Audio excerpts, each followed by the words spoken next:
Hello everyone, hope you all are doing great. तर आज आपण बघणार आहोत आमच्या जत्रेचा दिवस. सालाबादप्रमाणे ह्या वर्षी देखील घुमडाई आईची जत्रा भरली होती. डिसेंबर महिन्यामध्ये हा जत्रोत्सव संपन्न झाला. ह्या जत्रेला फटाक्यांची जत्रा असेही म्हटले जाते. तर वार्षिक उत्सवामध्ये या भाविक, ग्रामस्थ, फटाके आणि थंडी ह्या सगळ्यामध्ये जत्रेचा अनुभव घेताना खूप उत्साही वाटले. तसेच ह्या जत्रेचा उत्सव हा दरवर्षी आम्ही बघत आलो आहोत, पण ह्या वर्षी मी त्याचा एक व्लॉगही घेतला. तर म्हटलं की आमची जत्रा तुमच्यासोबत शेअर करावी आणि हे काही क्षण तुमच्यासोबत अनुभवावेत.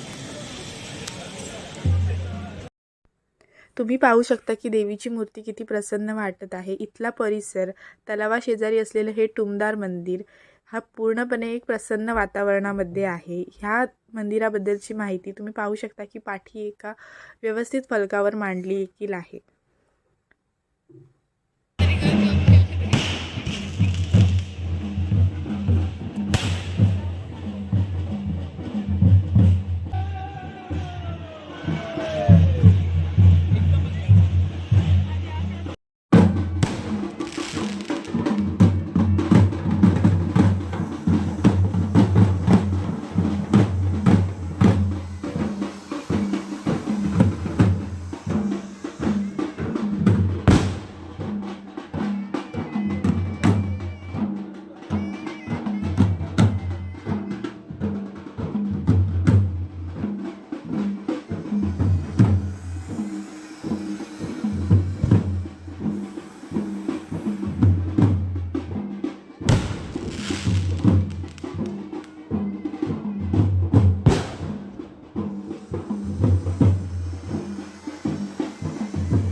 माझ्या डोळ्यात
फटाक्यांच्या आणि दिव्यांच्या जल्लोषात वार्षिक जत्रोत्सव अति उत्साहात साजरा झाला. तुम्हाला हा जत्रोत्सव कसा वाटला हे नक्की कमेंट करून सांगा आणि व्हिडिओ आवडला तर नक्की शेअर करा. थँक्यू.